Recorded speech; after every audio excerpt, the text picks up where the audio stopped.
Hi friends, இப்போது நம்ம வெள்ளைப்பூடை எவ்வளோ ஸ்பீடாக உரிக்கலாங்கிறத பார்க்கலாமா? இந்த 2 பூடை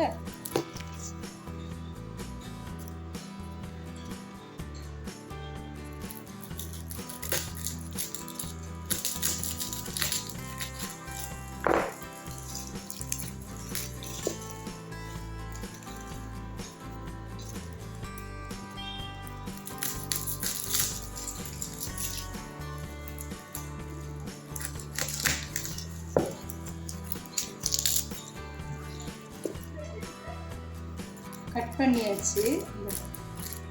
முன்னாடிலாம் நம்ம உரிச்சாலே நெகம்லாம் வலிக்கும். இப்போ அந்த மாதிரிலாம் தேவையில்லை. பார்த்தீங்களா எவ்வளோ உரிச்சாச்சுன்னு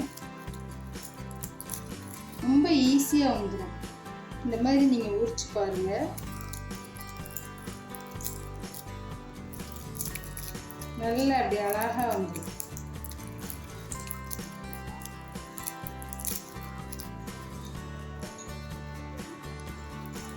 ரெண்டு செகண்ட்லேயே நம்ம உரிச்சாச்சு. வெள்ளைப்பூ ரெடி ஆயிடுச்சு.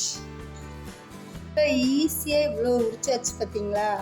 இனிமேல் வெள்ளைப்பூடு உரிக்கிறதுக்கு கஷ்டப்படவே வேண்டாம். இந்த மெத்தடில் வெள்ளைப்பூடை உரிச்சு பாருங்கள். சூப்பராக உரிச்சிடலாம். எவ்வளோ நமக்கு தேவைனாலும் ஒரு ஃபங்க்ஷனே வச்சாலும் நம்ம ஈஸியாக உரிச்சிடலாம். சரிங்களா? ட்ரை பண்ணி பாருங்கள். பிடிச்சிருந்துச்சின்னா லைக் பண்ணுங்கள், ஷேர் பண்ணுங்கள்.